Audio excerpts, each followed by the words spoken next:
ഇത് റോഡ് മൂവിയാണോ എന്ന് ചോദിച്ചാൽ അല്ല. It is emotional family drama thriller. ഇതായിരിക്കും ഞാൻ ജോണറായിട്ട് ഞാൻ പറയുന്നത്. ബിക്കോസ് എനിക്കും സിനിമയ്ക്കും ഒരു കണക്ഷനും ഇല്ല. ഫാമിലിയോ ഫ്രണ്ട്സോ അല്ലെങ്കിൽ ഞാൻ ഭയങ്കര സിനിമ അഡിക്റ്റോ അങ്ങനെ ഒന്നും ഉണ്ടായിരുന്നില്ല. സിനിമ അങ്ങനെ കാണുന്ന ആളും ആയിരുന്നില്ല. യാദൃശ്ചികമായി ഒരു ദിവസം സിനിമേൻ്റെ ഉള്ളിൽ എത്തിപ്പെട്ടു. കൂടുതലും ഡാൻസും ആക്ടിങ്ങിലും ആണ് ഫോക്കസ് ഉള്ളത്. പിന്നെ യോഗ ഇറ്റ്സ് ലൈക്ക് ഒരു ഡെയിലി റൊട്ടീനിൽ ഒരു 5 മിനിറ്റെങ്കിലും സ്ട്രെച്ച് ചെയ്യുക, യോഗയുടെ എന്തെങ്കിലും ചെയ്യുക എന്നുള്ളത് it is also part of it. എനിക്ക് ലാംഗ്വേജ് ഡിഫറൻസസ് എനിക്ക് അങ്ങനെ ഞാൻ ഫീൽ ചെയ്തിട്ടില്ല ഇതുവരെ. എനിക്ക് എപ്പോഴും പ്രോജക്റ്റ് ടു പ്രോജക്റ്റ് ആണ് എനിക്ക് ഡിഫറൻസ് തോന്നുന്നത്. May be that's because of the scale. Next അടുത്ത കൊല്ലം 26 കൈതി 2 ഉണ്ടാവും എന്നാണ് പറഞ്ഞത്. But you never know. I choose art എന്ന് പറയുന്നതിനെക്കാട്ടിലും whether the art chooses you എന്ന് പറയുന്നത് ഒരു ഭയങ്കര ഒരു കാര്യമാണ്. അത് ഞാൻ കണ്ടിട്ടുമുണ്ട്, എക്സ്പീരിയൻസ് ചെയ്തിട്ടുമുണ്ട്. ഇന്ന് എൻ്റെ കൂടെ ഉള്ളത് 2 വ്യക്തികളാണ്. ഇതിലെ ആദ്യത്തെ ആളെ പറ്റി പറയുമ്പോഴത്തേനും മലയാളം ആയിക്കോട്ടെ, തമിഴ് ആയിക്കോട്ടെ, തെലുങ്ക് ആയിക്കോട്ടെ, കന്നഡ ആയിക്കോട്ടെ, ഓടി നടന്ന് സിനിമ ചെയ്യുന്ന അല്ലെങ്കിൽ നായകന്മാർക്കൊക്കെ ഒരു എതിരാളി വേണം തോന്നുമ്പോൾ ആദ്യം ഓടിയെത്തുന്ന ഒരു വില്ലൻ കഥാപാത്രമാണ്. പിന്നെ രണ്ടാമത്തെ ആള് ഒരു മൾട്ടി ടാസ്കർ ആണ്. എവിടെയൊക്കെ എന്തൊക്കെയാണ് ചെയ്യുന്നതെന്ന് ആൾക്ക് തന്നെ വലിയ ധാരണ ഉണ്ടോ എന്ന് എനിക്കറിയില്ല. ഡാൻസറാണ്, ആക്ടറാണ്, യോഗ ഇൻസ്ട്രക്ടറാണ്, സൂംബ ട്രെയിനറാണ്. അങ്ങനെ ഒരുപാട് വിശേഷണങ്ങൾക്ക് അർഹയായ ഗോപിക മഞ്ജുഷയും ഹരീഷേട്ടനും. വെൽക്കം. അപ്പോൾ റൈഡ് എന്ന മൂവിനെ പറ്റി നോക്കുമ്പോഴത്തേനും ഞാൻ ഇതിന്റെ ടീസർ കണ്ടിട്ടുണ്ടായിരുന്നു. അപ്പൊ അതിന്റെ അകത്ത് പറയുന്നുണ്ട് ഒരാളുടെ മുഖത്ത് നോക്കി ആൾ എത്രത്തോളം പാപിയാണെന്ന് കണ്ടുപിടിക്കാൻ പറ്റുമെന്ന്. ഒരു പാപികളുടെ ഒരു കൂട്ടം റൈഡാണോ ഇതിൽ കാണാൻ പറ്റുന്നത്? ജനറലൈസ് ചെയ്യാൻ പറ്റൂല. പക്ഷേ നമ്മുടെ എല്ലാവരുടെയും ജീവിതത്തിൽ നമ്മൾ ഓരോ ആൾക്കാരും ഗോത്രൂ ചെയ്യുന്ന ഓരോ സാധനങ്ങളുണ്ട്. അവരവരുടെ കർമ്മ എന്ന് പറയാം, അവരവരുടെ ചെയ്ത കാര്യങ്ങളാവാം, എല്ലാം വ്യത്യാസമാണ്. എല്ലാത്തിൻ്റെയും റെപ്പർക്കഷൻസ് അല്ലെങ്കിൽ അതിൻ്റെ ഇമ്പാക്റ്റ് എന്താണെന്നുള്ളത് എല്ലാം വേറെ വേറെയാണ്. അപ്പം അങ്ങനെ ഡിഫറെൻറ്റ് ഏരിയാസിലുള്ള അല്ലെങ്കിൽ അങ്ങനെ ഒരു 6 പേരുടെ ഒരു യാത്രയാണ് the ride.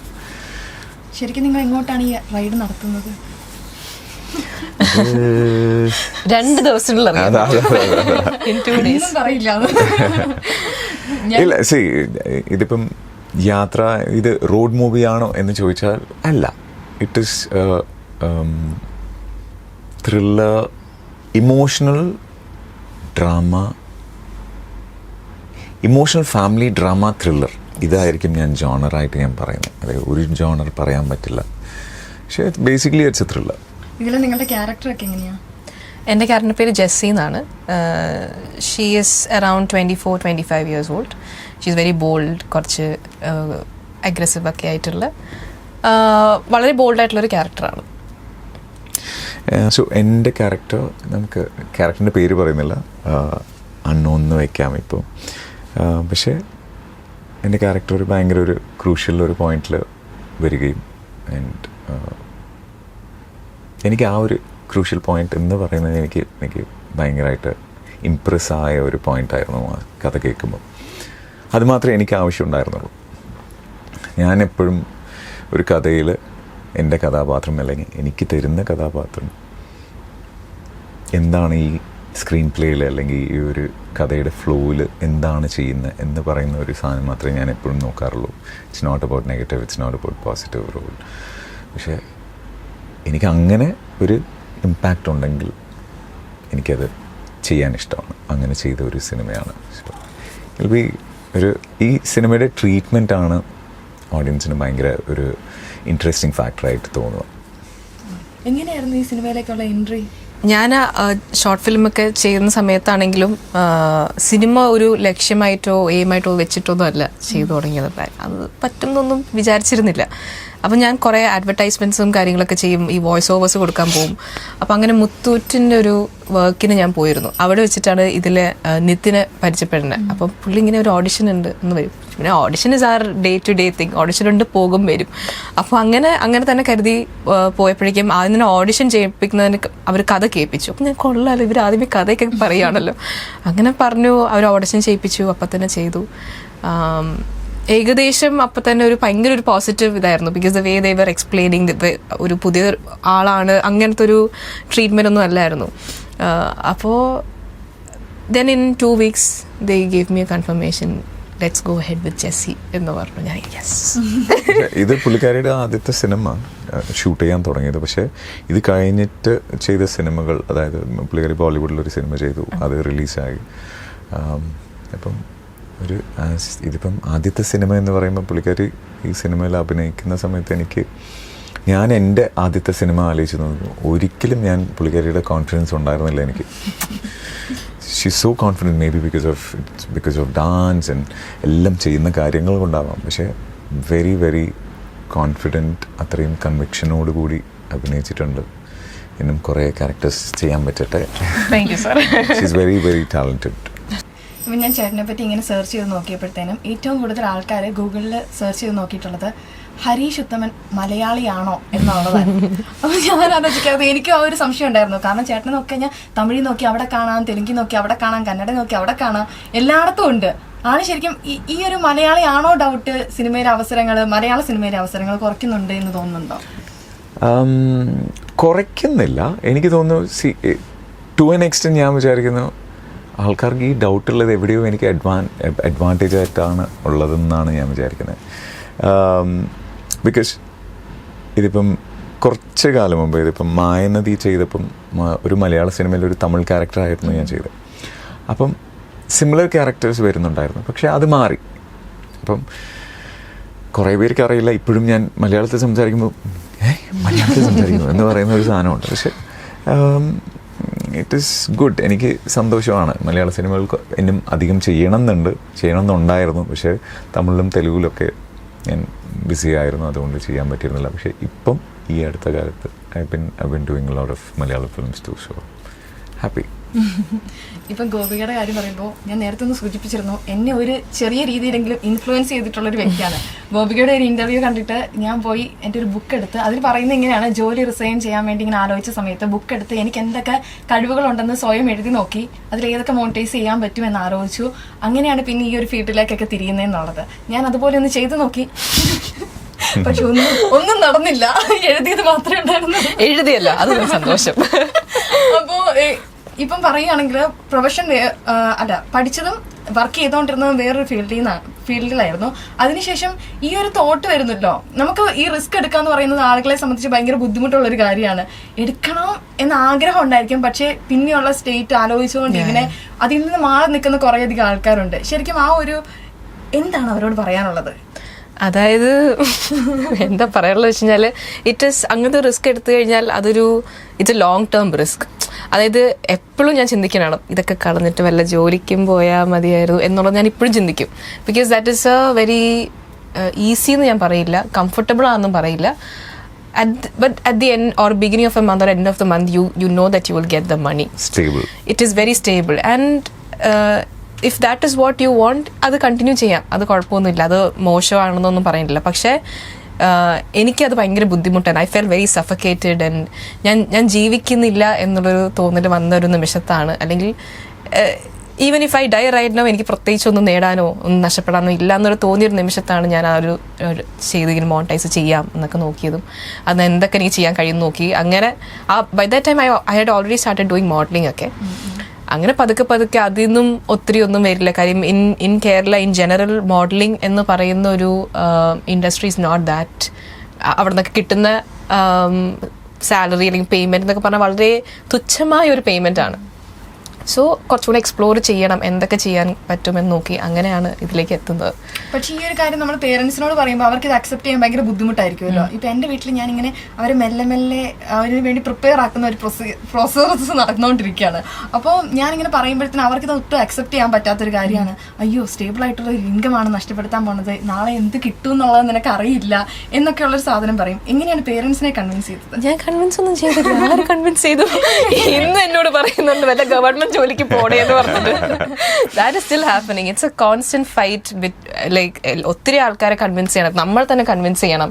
So I fell like ഞാൻ ബാക്കിയുള്ളവരെ കൺവിൻസ് ചെയ്യുന്നതിനെക്കാട്ടിലും I took that effort to convince myself that you know when I get into all of this my life will be easier or അതാണ് ഞാൻ ചെയ്തത്. ഞാൻ വീട്ടുകാരെ convince ചെയ്യാൻ പോയിട്ടില്ല, ഞാൻ ഇപ്പോഴും പോണില്ല. എനിക്ക് തോന്നുന്നു ഇതൊരു ഈ ഒരു അവസ്ഥ തന്നെ പറയും, അവസ്ഥ എന്ന് തന്നെയാണ് ഞാൻ പറയുക. ഇത് കുറേ പേർക്ക് ഇതുണ്ട്. അതായത് ഇതിപ്പോൾ ഒരു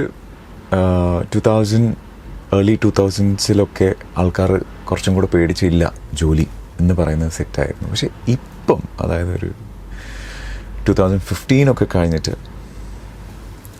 ഈ ജനറേഷൻ കോളേജ് കഴിഞ്ഞ് പുറത്ത് വരുമ്പോൾ അവർ ജനറലൈസ് ചെയ്യാൻ പറ്റില്ല. Again most of them are very clear. Okay, ഞാനത് പഠിച്ചു, പക്ഷേ എനിക്കത് ചെയ്യണ്ട, എനിക്ക് ഇതാണ് ചെയ്യേണ്ടത് എന്ന് പറഞ്ഞ് അതിലേക്ക് കയറുന്ന ആൾക്കാരുണ്ട്. എല്ലാവർക്കും ഈസി ആവുന്നില്ല, എല്ലാവരും തോറ്റ് നിൽക്കുന്നുമില്ല. കുറേ പേര് മുന്നോട്ട് പോയിട്ടുണ്ട്. എക്സാമ്പിൾ ഇപ്പം നമ്മളിപ്പം ഒരു MBA ചായ എന്ന് പറഞ്ഞിട്ടൊരു ഒരു പയ്യൻ MBA പഠിച്ചു കഴിഞ്ഞിട്ട് അവനൊരു ചായക്കട തുടങ്ങി. And now he's a business owner of crores, not 1 or 2 crores, it's hundreds and more crores. So അപ്പം ഞാൻ പറയുന്നത് ഇറ്റ്സ് നോട്ട് അബൌട്ട് മണി. പക്ഷേ നമുക്ക് ആ കൺവിക്ഷൻ ഉണ്ടല്ലോ, നമ്മൾ ചെയ്യുന്ന കാര്യം സന്തോഷത്തോടെ നമ്മൾ ചെയ്യണം എന്ന് പറയുന്ന ഒരു സാധനമുണ്ട്. ഇതിപ്പം അതിൽ നിന്ന് നമ്മൾ പൈസ എത്ര വരുന്നില്ലെങ്കിലും നമ്മൾ ആ ചെയ്യുന്ന സന്തോഷത്തോടു കൂടി നമ്മൾ ചെയ്യുന്ന ആ സാധനം that will make you happy. And ഇതിപ്പം പേരൻസിനെ കൺവിൻസ് ചെയ്യുന്നതിനെ പറ്റി പറഞ്ഞു. എനിക്ക് എവിടെയോ ഇത് തോന്നുന്നുണ്ട്, അതായത് ഇപ്പം ഈവൻ പേരൻസും അതിന് ഇങ്ങനെ ട്യൂണായി വരുന്നുണ്ട്. അവർ അധികം എല്ലാവരും പുഷ് ചെയ്ത് നീ ജോലിക്ക് പോകണം എന്ന് പറഞ്ഞ് ചെയ്യുന്നില്ല. അവർ ഓക്കെ നിനക്ക് എന്താ ചെയ്യാൻ തോന്നുന്നത് എന്ന് പറഞ്ഞ് ചോദിക്കുന്ന ഒരു പോയിന്റ് എത്തിയിട്ടുണ്ട്. So which is A great thing. ഇതിപ്പം ഞാനൊക്കെ എന്തിനാണ് പഠിച്ചതെന്ന് പോലും എനിക്കറിയില്ല. ഞാൻ 10th കഴിഞ്ഞ് 11th 12th പഠിച്ചു, അക്കൗണ്ട്സ് പഠിച്ചു. ഞാൻ 11th 12th I was basketball player. എനിക്ക് ബാസ്കറ്റ്ബോളായിരുന്നു ഭയങ്കര കോൺസെൻട്രേറ്റ് ചെയ്യേണ്ടത്. അപ്പം ബാസ്കറ്റ്ബോൾ ടീം ഏത് സ്കൂളിലാണ് നല്ല ടീം ഉള്ളതെന്ന് നോക്കിയിട്ട് ആ ബെസ്റ്റ് സ്കൂളിൽ എനിക്ക് കിട്ടിയില്ല. സോ അതുകൊണ്ട് second best team in Coimbatore, അവിടെ ഞാൻ ജോയിൻ ചെയ്തു. പിന്നെ അവിടെ ജോയിൻ ചെയ്ത് 2 കൊല്ലം ഡിസ്ട്രിക്ട് റെപ്രസെൻറ്റ് ചെയ്തപ്പം എനിക്ക് സ്പോർട്സ് കോട്ടയിൽ one of the biggest colleges in Coimbatore എനിക്ക് അവിടെ കിട്ടി. അതൊന്നും ഞാൻ ചിന്തിച്ചിട്ട് പോലുമില്ല, ആ കോളേജിൽ എനിക്ക് പോകാൻ പറ്റുമെന്ന് ഞാൻ ആലോചിച്ചിട്ട് പോലുമില്ല. പക്ഷേ ബിക്കോസ് ഓഫ് സ്പോർട്സ് അത് നടന്നു. ആൻഡ് അത് കഴിഞ്ഞ് ഞാൻ കോളേജ് പഠിച്ചു കഴിഞ്ഞപ്പം PG കഴിഞ്ഞപ്പം ഐ തോട്ട് ഓക്കെ ഇനി എന്താ ചെയ്യുക എന്ന് പറയുന്നതായിരുന്നു. ഞാനൊന്നും പ്ലാൻ ചെയ്തിരുന്നില്ല. ഞാൻ എപ്പോഴും വിശ്വസിക്കുന്നത് നമുക്ക് ഇന്നും നാളെയും നമുക്ക് പ്ലാൻ ചെയ്യാം, അതിൻ്റെ മേലുള്ളത് നമ്മളങ്ങനെ പ്ലാൻ ചെയ്യാൻ പറ്റില്ല എന്നാണ് ഞാൻ വിശ്വസിക്കുന്നത്. That is my thought, that is how I look at my life. അപ്പം അങ്ങനെ ഇന്ന് അത് കഴിഞ്ഞ് ഞാൻ ഒരു എയർലൈൻ ഇൻഡസ്ട്രിയിൽ ജോയിൻ ചെയ്തു. പിന്നെ അവിടുന്ന് ഞാൻ സിനിമയിൽ എത്തിപ്പെട്ടു. ആൻഡ് ഇന്ന് ഞാൻ ഇവിടെ ഇരിക്കുന്നു എന്ന് പറയുന്നത് ഒരു 20 years ബാക്ക് ആ ഹരീഷ് ഇതിനെപ്പറ്റി ചിന്തിച്ചിട്ടുണ്ടാവുമെന്ന് ചോദിച്ചാൽ ഒരിക്കലുമില്ല. It is the journey of my life which is brought me here. Okay, അങ്ങനെയാണെങ്കിൽ ആ സ്കൂളിൽ പഠിക്കുന്ന ഹരീഷിനെ ഇപ്പം കാണുവാണെങ്കിൽ ചേട്ടൻ പറയാൻ ഉദ്ദേശിക്കുന്ന ഒരു കാര്യം എന്തായിരിക്കും? ഒരു ഉപദേശമായിരിക്കാം, അല്ലെങ്കിൽ വെറുതെ ഒന്നും കെട്ടിപ്പിടിച്ച് ഒരു ഉമ്മ വയ്ക്കും, സന്തോഷം കൊണ്ട്. ഗോപികയാണെങ്കിൽ എന്ത് ചെയ്യുമായിരിക്കും? ഞാൻ കുറച്ചും കൂടെ ടേക്ക് ഇറ്റ് ഈസി ബ്രോ എന്ന് പറയും. വിചാരിക്കാത്ത പലതും സംഭവിക്കും എന്നുള്ളത്, അതിനുള്ളൊരു സ്പേസും കൂടെ ഞാൻ കൊടുക്കണമായിരുന്നു എന്നുള്ളതായിരുന്നു. ഞാനിങ്ങനെ കുറെ ചിന്തിച്ച് കഴിഞ്ഞാൽ കറക്റ്റ് ഇപ്പം സാറ് പറഞ്ഞ പോലെ അങ്ങനെ ഒരു പ്ലാൻഡ് അല്ല. ഞാനാണെങ്കിൽ എല്ലാം ഇങ്ങനെ പ്ലാൻ ചെയ്യും, എന്നിട്ട് ഒന്നും നടക്കത്തുമില്ല, എന്നിട്ട് സങ്കടപ്പെടുകയും ചെയ്യും. അതായിരുന്നു ഒരു 22-23 വരെയും. അപ്പോൾ കുറച്ചും കൂടെ ഒന്ന് ലൂസണപ്പ് ആയിരുന്നെങ്കിൽ, അപ്പോഴും മുതലേ ഞാൻ കുറച്ചും കൂടെ ഇപ്പം ചെയ്യുന്ന പോലെയൊക്കെ ചെയ്തിരുന്നെങ്കിൽ maybe it would have been easier എന്ന് എനിക്ക് തോന്നാറുണ്ട്. അപ്പോൾ I would say that to myself, take it easy. ഇപ്പോൾ ഓൾറെഡി പറഞ്ഞു ക്യാബിൻ ക്രൂ ആയിട്ട് വർക്ക് ചെയ്യുമായിരുന്നു. അപ്പോൾ അതിൽ നിന്ന് ഈ ഒരു ആക്ടിങ് ഫീൽഡിലേക്ക് വന്നപ്പോൾ ഒരു മേജർ ട്രാൻസിഷൻ എന്തൊക്കെയായിരുന്നു? എനിക്കൊന്നും മനസ്സിലായില്ല. ബിക്കോസ് എനിക്കും സിനിമയ്ക്കും ഒരു കണക്ഷനും ഇല്ല. ഫാമിലിയോ ഫ്രണ്ട്സോ അല്ലെങ്കിൽ ഞാൻ ഭയങ്കര സിനിമ അഡിക്റ്റോ അങ്ങനെ ഒന്നും ഉണ്ടായിരുന്നില്ല. സിനിമ അങ്ങനെ കാണുന്ന ആളും ആയിരുന്നില്ല. യാദൃശ്ചികമായ ഒരു ദിവസം സിനിമേൻ്റെ ഉള്ളിൽ എത്തിപ്പെട്ടു. അത് അയ്യോ പെട്ടെന്ന് എത്തി എന്ന് നോക്കുമ്പോഴത്തേക്കും surrounded by movie and movie people. So അത് എനിക്ക് അതൊന്ന് ഡൈജസ്റ്റ് ചെയ്ത് അതിൻ്റെ ഉള്ളിലേക്കുള്ള ആ ഫസ്റ്റ് സ്റ്റെപ്പ്, അല്ലെങ്കിൽ ആ ഫസ്റ്റ് സ്റ്റെപ്പ് കഴിഞ്ഞ് സെക്കൻഡ് സ്റ്റെപ്പ് എടുത്ത് വയ്ക്കാൻ കുറച്ച് സമയം പിടിച്ചു. ബട്ട് ഭയങ്കര സന്തോഷമാണ് with whatever I'm doing right now, with the kind of films I'm doing, which I have done. ഇപ്പം ചെയ്യുന്നതും എല്ലാം ഭയങ്കര സന്തോഷമാണ്. ഞാൻ സിനിമയെ പറ്റി ഞാൻ ഒരിക്കലും ജീവിതത്തിൽ ചിന്തിച്ചിട്ടില്ല. അപ്പം ഇപ്പോൾ ഞാനിപ്പം ഈ ദ റൈഡ് എന്ന് പറയുന്ന സിനിമയിലും, ആ സിനിമയിൽ ഒരു ഭയങ്കര ഒരു മനുഷ്യത്വമാണ് ആ സിനിമയിൽ പറയുന്നത്. ഒരു സാധാരണ മനുഷ്യന്മാരെ പറ്റി, അവർക്ക് തോന്നുന്ന ഒരു വികാരത്തിനെ പറ്റി പറയുന്നതാണ് സിനിമ. എനിക്ക് ഈ മനുഷ്യന്മാരെ പറ്റി സംസാരിക്കുന്നത് എനിക്ക് ഭയങ്കര ഇഷ്ടമാണ്. സോ ഈ സിനിമയിൽ അതുണ്ടെന്ന് പറയുന്നത് എനിക്ക് ഒരുപാട് സന്തോഷം. സോ സിനിമയിലേക്ക് അട്രാക്ട് ചെയ്ത ആ ഒരു ഫാക്ടറും പറയാം. Yes, that is one of the main reason. ചേട്ടനെ പറ്റി നേരത്തെ പറഞ്ഞതുപോലെ തന്നെ ഇപ്പോൾ തമിഴ്, തെലുങ്ക് എല്ലാ ലാംഗ്വേജ്, സൗത്ത് ഇന്ത്യയിൽ ഏത് ലാംഗ്വേജ് നോക്കിയാലും അവിടെ എല്ലാം ഓടി നടന്ന് ചേട്ടൻ വർക്ക് ചെയ്യുന്നുണ്ട്. അപ്പോൾ ചേട്ടൻ ഇതിൽ ഇവിടുത്തെ സ്റ്റോറി ടെല്ലിംഗ് പാറ്റേണും അതുപോലെ തന്നെ മറ്റ് ലാംഗ്വേജസിലേക്ക് നോക്കുമ്പോൾ ഭയങ്കര ഡിഫറൻസ് ഉണ്ടല്ലോ. അവിടെ ഒരു സിനിമ പറയുന്ന രീതി അല്ലെങ്കിൽ അതിൻ്റെ ഒരു സ്ക്രിപ്റ്റ് വൈസ് ഭയങ്കര ഡിഫറൻസ് ഉണ്ടല്ലോ. അപ്പോൾ അത് ഓരോ ലാംഗ്വേജിലും അഡാപ്റ്റ് ചെയ്യാൻ എടുക്കുന്ന ഒരു ബുദ്ധിമുട്ട് അങ്ങനെ എന്തെങ്കിലും ഉണ്ടോ? ഇല്ല, എനിക്ക് ലാംഗ്വേജ് ഡിഫറൻസസ് എനിക്ക് അങ്ങനെ ഞാൻ ഫീൽ ചെയ്തിട്ടില്ല ഇതുവരെ. ഞാൻ Tamil, Telugu, Malayalam, Hindi I can speak. കന്നഡയാണ് ഇപ്പം പഠിച്ചുകൊണ്ടിരിക്കുന്നത്. അപ്പം എനിക്ക് എപ്പോഴും പ്രോജക്റ്റ് ടു പ്രോജക്റ്റാണ് എനിക്ക് ഡിഫറൻസ് തോന്നുന്നത്. May be that's because of the scale of the project മാത്രമേ എനിക്ക് വ്യത്യാസം തോന്നിയിട്ടുള്ളൂ. അതല്ലാതെ എനിക്കങ്ങനെ ലാംഗ്വേജ് കൊണ്ടൊരു വ്യത്യാസം എനിക്ക് തോന്നിയിട്ടില്ല. ഇവിടെ മലയാളത്തിൽ എപ്പോഴും ആൾക്കാർ വിചാരിക്കുന്നത് ഭയങ്കര ഹെക്റ്റിക്കായിരിക്കും എന്ന്. അതുപോലെ തന്നെ തമിഴിലും ചില സിനിമകളുണ്ട്, തെലുഗുലും അതുപോലെ ചില സിനിമകളുണ്ട്. തെലുഗു, തമിഴൊക്കെ ഭയങ്കര ലാവിഷാണ്, ജോളി ആയിട്ടിരിക്കാം ഉണ്ട്. അതുപോലത്തെ സ്പേസും ഉണ്ട്, അതുപോലത്തെ പ്രോജക്ട്സും ഉണ്ട്. ബട്ട് അതുപോലെ മലയാളത്തിലുണ്ട്. സോ എല്ലാം ഉണ്ട്, എല്ലാ ഇൻഡസ്ട്രിയിലും എല്ലാം ഉണ്ട്. സോ അങ്ങനെ വ്യത്യാസമായിട്ട് എനിക്ക് അങ്ങനെയൊന്നും ഫീൽ ചെയ്യുന്നില്ല. ഇപ്പോൾ കുറേയധികം പരിപാടികൾ ചെയ്യുന്നുണ്ടല്ലോ. ഞാൻ ഓരോ പ്രാവശ്യം എടുത്തിട്ട് പറയണ ആക്ടിംഗ് ഉണ്ട്, അതുപോലെ തന്നെ ഡാൻസറാണ്, യോഗ ഇൻസ്ട്രക്ടറാണ്, സൂംബ ട്രെയിനറാണ്. ഇതിൽ ഏറ്റവും ഇഷ്ടപ്പെട്ട അല്ലെങ്കിൽ ഞാൻ എന്നെ ഇതിലാണ് കാണുന്നത്, ഇത് ചെയ്യുമ്പോഴാണ് എനിക്ക് ഭയങ്കര പീസ് കിട്ടുന്നത്, എനിക്ക് മെൻ്റൽ ആൻഡ് ഫിസിക്കൽ വെൽനെസ് കിട്ടുന്ന ഒരു സാധനം ഇതാണ് എന്ന് പറയാൻ പറ്റുന്ന ഒരു ഏരിയ ഏതായിരിക്കും? അങ്ങനെ എനിക്ക് ഒന്നിൽ നിന്ന് മാത്രം കിട്ടണ്ട എന്ന് വെച്ചിട്ടാണ് ഞാൻ ഇതെല്ലാം ചെയ്തുകൊണ്ടിരിക്കുന്നത്. പക്ഷേ ഒന്നിന് മാത്രം ചൂസ് ചെയ്യാൻ പറ്റില്ല. ബട്ട് റൈറ്റ് നൗ കൂടുതലും ഡാൻസും ആക്ടിങ്ങിലും ആണ് ഫോക്കസ് ഉള്ളത്. പിന്നെ യോഗ ഇറ്റ്സ് ലൈക്ക് ഒരു ഡെയിലി റുട്ടീനിൽ ഒരു 5 മിനിറ്റെങ്കിലും സ്ട്രെച്ച് ചെയ്യുക, യോഗയുടെ എന്തെങ്കിലും ചെയ്യുക എന്നുള്ളത് it is also part of it. അങ്ങനെ ഒന്ന് മാത്രം എനിക്കൊരു അങ്ങനെ കംപ്ലീറ്റ്ലി ഞാൻ അതിലേക്ക് അങ്ങനെ ഇറങ്ങി തിരിച്ചിട്ടും ഇല്ല എന്നുള്ളതാണ്. ടു കംപ്ലീറ്റ്ലി അണ്ടർസ്റ്റാൻഡ് നമ്മൾ കംപ്ലീറ്റ്ലി ഇറങ്ങണമല്ലോ. അപ്പോൾ അങ്ങനെ ഞാൻ ചെയ്തിട്ടില്ല. ഇപ്പോൾ ഈ സെറ്റിലൊക്കെ ആയിരിക്കുന്ന സമയത്ത് മിക്കവാറും ഇതിനുള്ള സമയമൊന്നും കിട്ടുന്നുണ്ടായിരിക്കില്ല ഈ പറയുന്ന ഡെയിലി റൊട്ടീൻ ചെയ്യാൻ. പക്ഷേ ഈ ഒരു കാര്യം ഞാൻ മിസ്സാക്കില്ല, ഇത് മാത്രം ഞാൻ പ്രോപ്പറായിട്ട് ചെയ്യും എന്ന് പറഞ്ഞാൽ എന്തെങ്കിലും ഒരു വെൽബീയിങ്ങിന് വേണ്ടി ചെയ്തിട്ടുള്ളത്? ഞാൻ അവിടെ രാവിലെ 6 ഒക്കെ ആകുമ്പം സെറ്റിലെത്തണം. അപ്പം റെഡി ആവുന്ന അവരെ മേക്കപ്പ് ആർട്ടിസ്റ്റ് ഒക്കെ വരുന്നതിന് തൊട്ടൊരു 5 മിനിറ്റ് മുന്നേ ഞാൻ വാനിരുന്നിട്ട് കാറ്റ് ആൻഡ് കൗ സ്ട്രെച്ചും ഒരു സൂര്യ നമസ്കാരം ഒക്കെ ഞാൻ ചെയ്യാറുണ്ട്. അപ്പം ഞാൻ every day I try to do it. പക്ഷെ എല്ലാ ദിവസവും നടന്നിട്ടൊന്നും ഇല്ല. ആ ചെറിയൊരു സ്പേസിൽ ഞാൻ ആ ഒരു കഥ ഉറക്കുമ്പോൾ ഞാൻ ഇങ്ങനെയൊക്കെ നിൽക്കും. അത് ഞാൻ ചെയ്തിരുന്നു. ഇപ്പം ഞാൻ ചേട്ടനെ കാണുമ്പോൾ ചോദിക്കണം എന്ന് വിചാരിച്ചൊരു കാര്യമാണ്, എന്നാണ് അടൈക്കളം തിരിച്ചു വരാൻ പോകുന്നത്? എന്നാണ് കൈതീട്ട്? ലോകേഷിനോടാ ചോദിക്കണ്ടേ. പക്ഷേ പുള്ളിക്കാരൻ ലാസ്റ്റ് പറഞ്ഞതോ അല്ലെങ്കിൽ അനൗൺസ് ചെയ്തതോ നെക്സ്റ്റ് അടുത്ത കൊല്ലം 26 കൈതി 2 ഉണ്ടാവും എന്നാണ് പറഞ്ഞത്. വെയിറ്റ് ചെയ്യാം. ഓക്കെ. അതുപോലെ വിക്രവും LCU യൂണിവേഴ്സ് തന്നെ എനിക്ക് ചോദിക്കണം. ആക്ച്വലി LCU യൂണിവേഴ്സ് കംപ്ലീറ്റ് ആയിട്ട് എന്നായിരിക്കും അതിനെപ്പറ്റി? എല്ലാവർക്കും അവരുടെ ഒരു പ്ലാൻ, അതായത് സിനിമകൾ ഇത് ചെയ്യാം എന്ന് പറഞ്ഞിട്ടുണ്ടാവുമല്ലോ. അപ്പം ലൊക്കേഷൻ എനിക്ക് തോന്നുന്നു നെക്സ്റ്റ് കൈതി 2 ഉണ്ടാവും എന്നാണ് ഞാൻ വിചാരിക്കുന്നത്. അത് കഴിഞ്ഞിട്ട് എന്താണെന്നുള്ളത് എനിക്കറിയില്ല. അപ്പം നോക്കാം. ആക്ച്വലി കൈതി 1 ഇറങ്ങിയ സമയത്ത് തന്നെ കൈതി 2 പറ്റിയുള്ള പ്ലാനും കാര്യങ്ങളും ഒക്കെ നടക്കുന്നുണ്ടായിരുന്നോ? കൈതി 2 ഉണ്ടാവും എന്നുള്ളത് എനിക്ക് അറിയായിരുന്നു. ബിക്കോസ് അതാണല്ലോ ആ ലാസ്റ്റ് ഡയലോഗ്. അപ്പം അതെന്തായാലും ഉണ്ടാവും എന്നുള്ളത് എനിക്കറിയായിരുന്നു. പക്ഷേ ഇപ്പം ആ കൈതി എന്ന് പറയുന്ന franchise has become really big. അതായത് ടു ആൻ എക്സ്റ്റെൻറ്റ് ഇത്രയും വലിയ actors, Kamal Haasan sir, Vijay sir, സൂര്യ സർ, കാർത്തി സർ, അർജുൻ ദാസ്, അങ്ങനെ കുറേ പേരുണ്ട് അതിൽ. ആ ഒരു യൂണിവേഴ്സ് എന്ന് പറയുന്നത് it is become really big.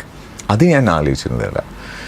But cinema ഭയങ്കര ഒരു മാജിക്കലാണ്. ഒരു സിനിമയിൽ നിന്ന് എന്താണ് സംഭവിക്കുക എന്നുള്ളത് നമുക്ക് പറയാൻ പറ്റില്ല. So it is A good thing. ചേട്ടനെ പൊതുവെ ഏറ്റവും കൂടുതൽ കാണുന്നത് ഒന്നെങ്കിൽ പോലീസ് വേഷത്തിലായിരിക്കും, അല്ലാന്നുണ്ടെങ്കിൽ വില്ലൻ വേഷങ്ങളിലായിരിക്കും.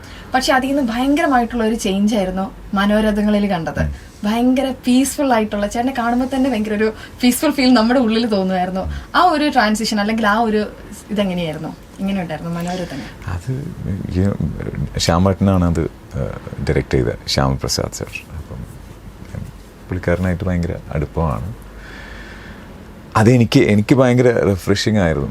എനിക്കിത് ഈ നെഗറ്റീവ് ക്യാരക്ടേഴ്സും ഈ പോലീസ് ക്യാരക്ടേഴ്സും മാത്രം ചെയ്യണം എന്നുള്ള എനിക്ക് ആഗ്രഹമൊന്നുമല്ല.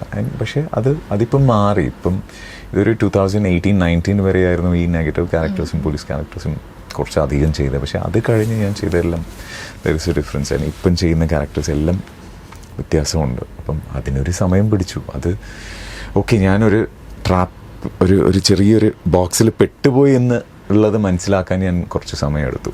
അതൊരു ഓൾമോസ്റ്റ് 8 years. പിന്നെ അതിന്ന് പുറത്ത് വരാൻ കുറച്ച് സമയം പിടിച്ചു. Now I M in A happy space. എനിക്ക് ഇഷ്ടമുള്ള ക്യാരക്ടേഴ്സ് ചെയ്യുന്നുണ്ട്. നെഗറ്റീവ് ക്യാരക്ടേഴ്സ് മാത്രമല്ല, പക്ഷേ പോസിറ്റീവ് ക്യാരക്ടേഴ്സും ചെയ്യുന്നുണ്ട്. എനിക്കിഷ്ടമുള്ള ക്യാരക്ടേഴ്സ് ചെയ്യുന്നുണ്ട്. സോ നല്ല ഇപ്പം ഞാൻ ചെയ്യുന്ന സിനിമകളെല്ലാം കുറേ വ്യത്യസ്തമായ ക്യാരക്ടേഴ്സാണ്.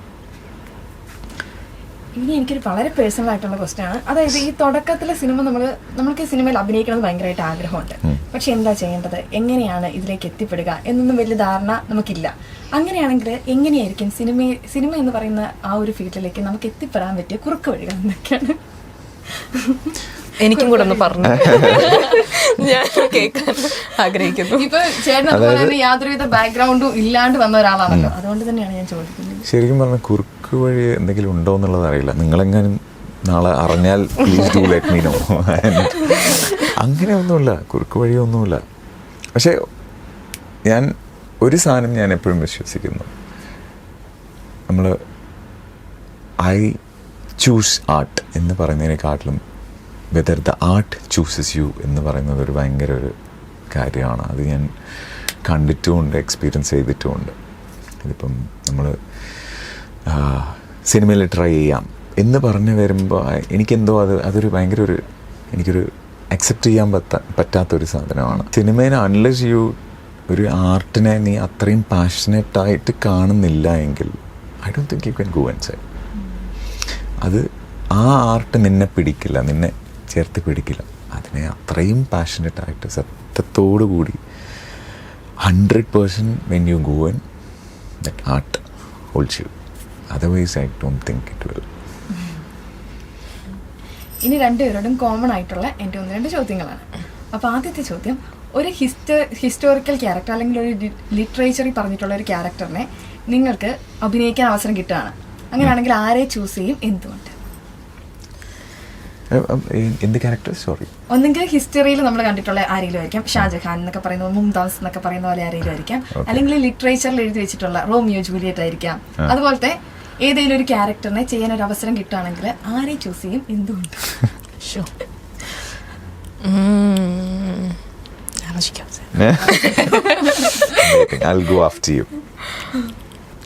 എനിക്ക് ബുദ്ധ ആൻഡ് സെൻ എന്ന് പറയുന്നത് എനിക്ക് ഭയങ്കര ഇഷ്ടമാണ്. ആ ഒരു സ്റ്റേറ്റ് ഓഫ് മൈൻഡ് എനിക്ക് ഒരുപാട് ഇഷ്ടമാണ്. അങ്ങനെ ആവണം എന്നല്ല, പക്ഷേ ആ ഒരു സ്റ്റേറ്റ് ഓഫ് മൈൻഡ് അത് എനിക്ക് ഭയങ്കര ഇഷ്ടമാണ്. സോ മേ ബി നിങ്ങൾ ചോദ്യത്തിന് മാത്രമുള്ള ഉത്തരവാണ്, അത് ആവാൻ പറ്റുമോ എന്നുള്ളത് അതൊരിക്കലും സാധ്യമല്ല. പക്ഷേ പക്ഷെ ആക്ച്വലി ഞാൻ ഇപ്പം കാണുമ്പോഴും എനിക്ക് ആ ഒരു ഫീൽ കിട്ടുന്നത് ഭയങ്കര പീസ്ഫുൾ ആയിട്ട് സംസാരിക്കുന്നു. ഇത്രയും മിതമായിട്ട് സൗണ്ട് ഒക്കെ താഴ്ത്തി ഇങ്ങനെ എങ്ങനെ സംസാരിക്കാൻ പറ്റുമെന്ന് ഞാൻ ഇവിടെ നിന്ന് ആലോചിക്കായിരുന്നു. ഫോർ മീ പണ്ട് സ്കൂളിൽ പഠിക്കുമ്പോൾ ഒരു ഇംഗ്ലീഷിലൊരു I forgot the name of the character. There was this one character ഒരു റെവല്യൂഷൻ ഉണ്ടാക്കിയിരുന്നു. ആ ഒരു ഷീസ് എ ക്വീൻ. അത് ഞാൻ ആലോചിക്കായിരുന്നു. അപ്പോൾ അങ്ങനെ റെവല്യൂഷൻ ക്രിയേറ്റ് ചെയ്ത് അല്ലെങ്കിൽ ബ്രേക്ക് ചെയ്ത ഒരു ക്യാരക്ടർ ചെയ്യണം എന്ന് ആഗ്രഹമുണ്ട്, വളരെ what strong. Was the revolution, അല്ലെങ്കിൽ വാട്ട് വാസ് ഇറ്റ്? അതായത് she was not allowed to go out. അങ്ങനെ അതായത് ക്വീൻ ആയിട്ട് തന്നെ ഇങ്ങനെ ഇരിക്കണം എന്ന് പറഞ്ഞതിൽ ഇല്ല. She took the sword and went out to fight when the war came. അങ്ങനെ ഒരു ക്യാരക്ടർ ഉണ്ടായിരുന്നു. ഇപ്പൊ അത് ശരിക്കും നടന്നൊരു സ്റ്റോറി ഒന്നും ആയിരുന്നില്ല എന്ന് തോന്നുന്നു, ചുമ്മാ ഒരു സ്റ്റോറി ആയിരുന്നു. പക്ഷെ ആ സ്റ്റോറി എനിക്ക് ഭയങ്കര ഇഷ്ടമായി. ബിക്കോസ് അത് ആദ്യമായിട്ടാണ് ഒരു സ്റ്റോറിയിലെ ഒരു സ്ത്രീ കഥാപാത്രം അങ്ങനെ ചെയ്യുന്നത്. Came out of the stereo. Yeah, correct. അപ്പൊ അത് അങ്ങനത്തെ ഒരു ക്യാരക്ടർ ചെയ്യണം. I think that will suit you. With whatever I know little of you, I think that will really suit you. അങ്ങനത്തെ ഒരു ക്യാരക്ടർ വരട്ടെ. ഓക്കെ, അടുത്ത ചോദ്യം. പാസ്റ്റിലെയോ പ്രസന്റിലെയോ ഒരു ഡ്രീം ഡയറക്ടർ, ഈ ഡയറക്ടറിന്റെ കൂടെ എനിക്ക് വർക്ക് ചെയ്യണമെന്ന് ഭയങ്കരമായിട്ടുള്ള ആഗ്രഹമാണ്. അതിപ്പോൾ ഉള്ള ആളാവാം അല്ലെങ്കിൽ ഇല്ലാത്ത ആളാവാം. അങ്ങനെ ഒരു ഡയറക്ടർ ആരായിരിക്കും? ഈ ഉത്തരൊക്കെ ഞാൻ പറയണോ? ഞാൻ തുടങ്ങിയിട്ടേ ഉള്ളൂ, പ്ലീസ്. അല്ല, നമുക്കൊരു ഡ്രീം ഡയറക്ടർ. ഇപ്പൊ ഞാൻ അഭിനയിക്കുന്ന പോലും ഇല്ല, പക്ഷെ എനിക്ക് ആഗ്രഹമുണ്ട് മണിരത്നത്തിന്റെ നായികയാണെന്ന്. അതുപോലെ ഞാൻ ഓക്കെ, അങ്ങനെയാണെങ്കിൽ സോ മണിരത്നം മാത്രം മതിയോ? ഒരാളുടെ രാജമൗളി വേണ്ടേ? അതാണ്. സോ അങ്ങനെ ഒരു ആക്ടറിന് അങ്ങനെ ഒരു ഡയറക്ടറിനോടൊന്നും പറയാൻ പറ്റൂല. C, that doesn't make sense. പലതരം ക്യാരക്ടേഴ്സ് ചെയ്യണം, കുറേ ഡയറക്ടേഴ്സ് ഉണ്ടാവും. അത് എല്ലാ ലാംഗ്വേജിലും എല്ലാ ഭാഗത്തും ഹോളിവുഡിലും പോകാൻ പറ്റണം. അങ്ങനെ ചിന്തിക്കാം, ചെയ്യാൻ പറ്റട്ടെ എന്ന് വിചാരിക്കുന്നു. പക്ഷേ അങ്ങനെ ഒരു ഡയറക്ടർ പറയാൻ പറ്റില്ല. അത് ഭയങ്കര biased ആയിപ്പം. And that wooden be true. അങ്ങനെയായിരിക്കും ഞാൻ പറയുന്നത്. That will not be true. ഒരു ഡയറക്ടർ ഓക്കെ, ഇപ്പം നിങ്ങൾ മണിരത്നം എന്ന് പറയുന്നു. ഓക്കെ, ആ മണിരത്നം നാളെ നിങ്ങളെ വിളിച്ച് നിങ്ങൾക്ക് ഒരു സിനിമ തരുവാണെങ്കിൽ അത് ചെയ്ത് കഴിഞ്ഞാൽ നിങ്ങൾ സിനിമ നിർത്തുമോ? വരുന്നില്ല.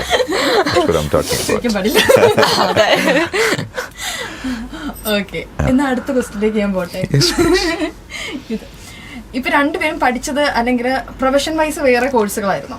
അപ്പൊ അതിലെ ഏതെങ്കിലും ഒരു കാര്യം ഞാൻ ഈ എന്റർടൈൻമെന്റ് ഫീൽഡിലേക്ക് കൊണ്ടുവന്ന് എനിക്കല്ലേ ഭയങ്കരമായിട്ടും ഹെൽപ്ഫുൾ ആയിട്ടുണ്ട് എന്ന് തോന്നുവാണെങ്കിൽ എന്ത് കാര്യമായിരിക്കും? ഞാൻ BSc മാത്സ് ആണ് പഠിച്ചത്. പൈസ കാൽക്കുലേറ്റ് ചെയ്യാൻ ഞാൻ പഠിച്ച BSc മാത്സിൽ അതൊന്നും ഉണ്ടായിരുന്നില്ല. I did MBA. പക്ഷെ അത് MBA കാരണമാണോ എന്ന് എനിക്കില്ല. But then communication has help me. ഞാനിത് ചെയ്യുന്നതിന് മുന്നേ ഞാൻ ആങ്കറിങ്ങും ഹോസ്റ്റിംഗ് ഒക്കെ ചെയ്യുന്നുണ്ടായിരുന്നു. സോ അവിടെ നിന്നാണ് കുറച്ചുകൂടെയൊക്കെ വിസിബിലിറ്റി വന്ന് ഇങ്ങോട്ടേക്ക് എത്തുന്നത്. So that has help me, communication. ഞാൻ കോളേജിൽ ജോയിൻ ചെയ്തപ്പം ഫസ്റ്റ് ഇയറുടെ എൻഡിൽ പോലും എൻ്റെ ക്ലാസ്സിലുള്ള എല്ലാവരുടെയും പേര് പോലും എനിക്കറിയില്ലായിരുന്നു. സ്പോർട്സ് കോട്ട ആയതുകൊണ്ട് ഞാൻ ക്ലാസ്സിൽ പോയിരിക്കുന്നത് ഭയങ്കര കുറവായിരുന്നു. ഭയങ്കര ഇൻട്രോവേർട്ടായിരുന്നു. പെൺകുട്ടികളോട് സംസാരിക്കാൻ ഭയങ്കര ഷൈ ആയിരുന്നു. ഭയങ്കര എന്താ പറയുക, ഭയങ്കര ഇൻഫീരിയർ ആയിരുന്നു. Yes, that's the word I was very inferior. Because ഞാൻ അത്രയും വലിയൊരു കോളേജിൽ ഞാൻ പോയി പഠിക്കുന്ന ഒരിക്കലും ഞാൻ വിചാരിച്ചില്ല. ആൻഡ് അവിടെ വരുന്ന എല്ലാം ബിഗ് ഷോട്ട്സ് ആയിരുന്നു. അപ്പം ഞാനവിടെ ഭയങ്കര ഒരു ഓഡ് മാൻ ഔട്ടെന്ന് ഞാൻ എപ്പോഴും ഫീൽ ചെയ്തിട്ടുണ്ട്. പക്ഷേ അതിൽ നിന്ന് ബ്രേക്ക് ചെയ്ത് ഞാൻ ഇങ്ങനെ സംസാരിക്കുന്നതിനും ഇങ്ങനെ ഒരു ജീവിതത്തിൽ ഇങ്ങനെ ഒരു സ്പേസിലേക്ക് പോകാൻ എന്നെ ഹെൽപ്പ് ചെയ്ത് എൻ്റെ vice principal KK Ramachandran, KKR എന്ന് വിളിക്കും. സോ പുള്ളിക്കാരൻ എന്നെ സെക്കൻഡ് ഇയറിൽ എന്നെ വിളിച്ച് he made me A board member. Board member എന്ന് പറയുമ്പോൾ ഞങ്ങളുടെ കോളേജിൽ കുറേ ആക്ടേഴ്സ് വരും. ഈ ഫേസ് ടു ഫേസ് ഇൻട്രാക്ഷൻ കുറേ പ്രോഗ്രാംസിനെല്ലാം വരും. അപ്പം എന്നെ മുമ്പിലിട്ടു, ബോർഡ് മെമ്പറായിട്ടിട്ടു. അപ്പം അതിൽ ഞാൻ പറഞ്ഞു, സർ എന്നെ കൊണ്ട് ചെയ്യാൻ പറ്റില്ല, എനിക്ക് സ്റ്റേജിൽ പോയി നിൽക്കാൻ പറ്റില്ല, പേടി എന്നുള്ള. പക്ഷേ പുള്ളിക്കാരൻ അത് ചെയ്ത് അതായിരുന്നു ഒരു തുടക്കം. I think that is where ഈ ഒരു ഇതിലേക്കുള്ള ഒരു ജേർണി സ്റ്റാർട്ട് ചെയ്ത് അവിടെയാണെന്ന് തോന്നുന്നു. അപ്പം അതെന്തായാലും ആ GRDയിൽ ആ കാര്യം, അല്ലെങ്കിൽ ആ ഒരു GRD കോളേജ് തന്നെ സംഭവിച്ചില്ല എങ്കിൽ ഞാൻ ഇന്ന് ഇവിടെ ഉണ്ടാവുമെന്ന് ചോദിച്ചാൽ എനിക്കറിയില്ല. സോ ഞാൻ മോസ്റ്റ് ഓഫ് ദ ഇൻ്റർവ്യൂസിൽ ഞാൻ പറയുന്നതാണ്, I'm always grateful to my mentor KKR sir, എൻ്റെ വൈസ് പ്രിൻസിപ്പൽ. ഇന്നും പുള്ളിക്കാരൻ കോളേജിൽ തന്നെയുണ്ട്, ഞാൻ ഇപ്പോഴും കാണാറുണ്ട്. എനിക്ക് റീസെൻ്റ്ലി ഞാനൊരു വർക്ക്ഷോപ്പിന് പോയപ്പം ആ വർക്ക്ഷോപ്പിൽ എൻ്റെ അടുത്ത് ചോദിച്ചു, അതായത് നിന്നെ ഭയങ്കരമായിട്ട് മോട്ടിവേറ്റ് ചെയ്ത്, നിന്നെ ഇൻസ്പയർ ചെയ്ത് ഒരാൾ എന്ന് ചോദിച്ചപ്പം ഞാൻ കോളേജിൽ നിന്ന് പാസ് ഔട്ടായി 20 years ആയി. പക്ഷേ എനിക്ക് പുള്ളിക്കാരനായിരുന്നു എൻ്റെ മൈൻഡിൽ വന്നത്. സോ ഞാനൊരു പുള്ളിക്കാരനൊരു മെസ്സേജ് അയച്ചു, സർ ഇങ്ങനെ ഒരു സിറ്റുവേഷൻ ഉണ്ടാകുന്ന I thought of you and this is a grateful note എന്ന് പറഞ്ഞിട്ട്. So he's very very important. അതാണ് ഞാൻ എൻ്റെ കോളേജിൽ നിന്ന് ഉള്ള ടേക്ക് അവേ. ഈ വരുന്ന December 5 റൈഡ് റിലീസ് ആവുകയാണല്ലോ, അപ്പോൾ എന്താണ് പ്രേക്ഷകരോട് പറയാനുള്ളത് റൈഡിനെ പറ്റി? അതായത് I think I did my first acting gig in 2021 അന്ന് അഭിനയിക്കാൻ അറിയുമെന്നോ അഭിനയിക്കാൻ പറ്റുമെന്നോ ഒന്നും അറിയാതെ ഒരു ഷോർട്ട് ഫിലിമിൽ ഒരു ഓപ്പർച്യൂണിറ്റി കിട്ടി. അങ്ങനെ ചെയ്ത് ഫാസ്റ്റ് ഫോർവേഡ് ടു 2025 ഇന്നെന്താ ആദ്യത്തെ മലയാള സിനിമ റിലീസാവുകയാണ്. അപ്പോൾ ഒത്തിരി ആൾക്കാരോട് നന്ദി പറയാനുണ്ട്. Because lot of people have supported me throughout the journey.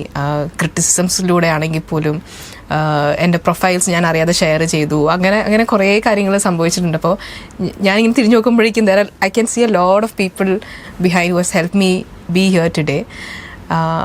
ആ ഒരു സപ്പോർട്ടും ഒക്കെ. അപ്പോൾ ഞാൻ ഇന്നിപ്പോൾ ഓരോരുത്തരെ ഇങ്ങനെ വിളിച്ചുകൊണ്ടിരിക്കുക, I'm calling to invite you for this premiere and എൻ്റെ ഫസ്റ്റ് ഡേ ഷോയ്ക്കൊക്കെ വേണ്ടിയിട്ട് പറയുമ്പോഴേക്കും they are all very excited. അപ്പം ഞാൻ ഇന്നിപ്പോൾ ആ ഒരു എക്സൈറ്റ്മെൻറ്റിലും ആ ഒരു ഗ്രേറ്റ്ഫുൾനെസ്സിലും ഒത്തിരി നെർവസ്നെസ്സിലും ഒക്കെ നിന്നിട്ട് എല്ലാവരോടും കാണാൻ വേണ്ടി പറയുകയാണ്. സോ ദാറ്റ് അത് അത്രയും എഫേർട്ട് എടുത്തിട്ടാണ് വലിയൊരു ടീം, ചെറിയൊരു ടീം വലിയൊരു സ്വപ്നത്തിന് വേണ്ടി ചെയ്തൊരു വർക്കാണ്. So I want everybody to watch it. So ഇത് റൈഡ് എന്ന് പറയുന്ന സിനിമ ഒരു ചെറിയ സിനിമ. ഇറ്റ്സ് അബൌട്ട് മനുഷ്യന്മാർ. പക്ഷേ ഈ ടീമിനെ പറ്റി ഞാൻ പറയണം. ഡയറക്ടർ റിതേഷ് മേനോൻ ഇരിഞ്ഞാലക്കുടക്കാരനാണ്. പക്ഷേ ബോംബെയിലായിരുന്നു വളർന്നതൊക്കെ. അവിടെയായിരുന്നു സന്തോഷ് ശിവൻ സാറിൻ്റെ കൂടെ അസിസ്റ്റ് ചെയ്തു. പിന്നെ ഇതിൻ്റെ സിനിമാറ്റോഗ്രാഫർ ബാബ തസ്തക് ഹുസൈൻ, പുള്ളിക്കാരൻ ശ്രീനഗറാണ്, കാശ്മീരിയാണ്. പിന്നെ the writer Suhas Shetty, he's from Bombay. Producer is from Gujarat. അപ്പം ഇങ്ങനെ ഇവർക്ക് മലയാളത്തിൽ സിനിമ ചെയ്യണം എന്ന് പറഞ്ഞാൽ എല്ലാവരും കൂടി ഇങ്ങോട്ട് വന്നതാണ്. ബിക്കോസ് ഇപ്പം ഇക്കൊല്ലം അല്ലെങ്കിൽ ഈ കോവിഡ് കഴിഞ്ഞിട്ട് ഈ ലോകത്തിലുള്ള എല്ലാ ആൾക്കാരും എല്ലാ ഇൻഡസ്ട്രിയും മലയാള സിനിമകളെ എങ്ങനെ വാച്ച് ചെയ്യുന്നുണ്ടെന്ന് നമുക്ക് എല്ലാവർക്കും അറിയാം. ബിക്കോസ് അത്രയും നല്ല സിനിമകളും കണ്ടൻറ്റുമാണ് വന്നുകൊണ്ടിരിക്കുന്നത്. അപ്പം ഇവർ അവിടെ നിന്ന് എല്ലാവരും കൂടി ഒരു പെട്ടിയെടുത്ത് ഇങ്ങോട്ട് വന്ന ഒരു സിനിമ ചെയ്യാൻ വേണ്ടി വന്നിരിക്കുന്നു. And cinema is very very meaning full cinema.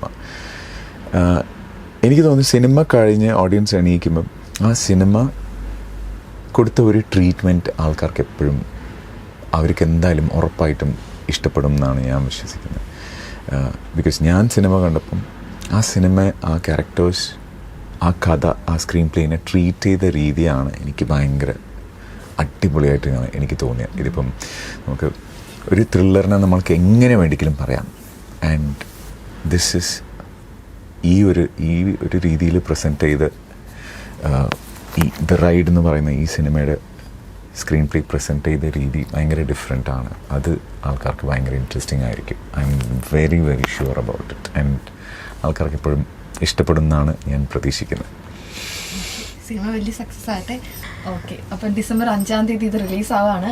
Ride നല്ല രീതിയിൽ റൈഡ് ചെയ്ത് മുന്നോട്ട് പോട്ടെ, ആത്മാർത്ഥമായിട്ട് പ്രാർത്ഥിക്കുകയാണ്. നല്ല സക്സസ്ഫുൾ ആവട്ടെ. Thank you so much ഫെല്ല. Thank you.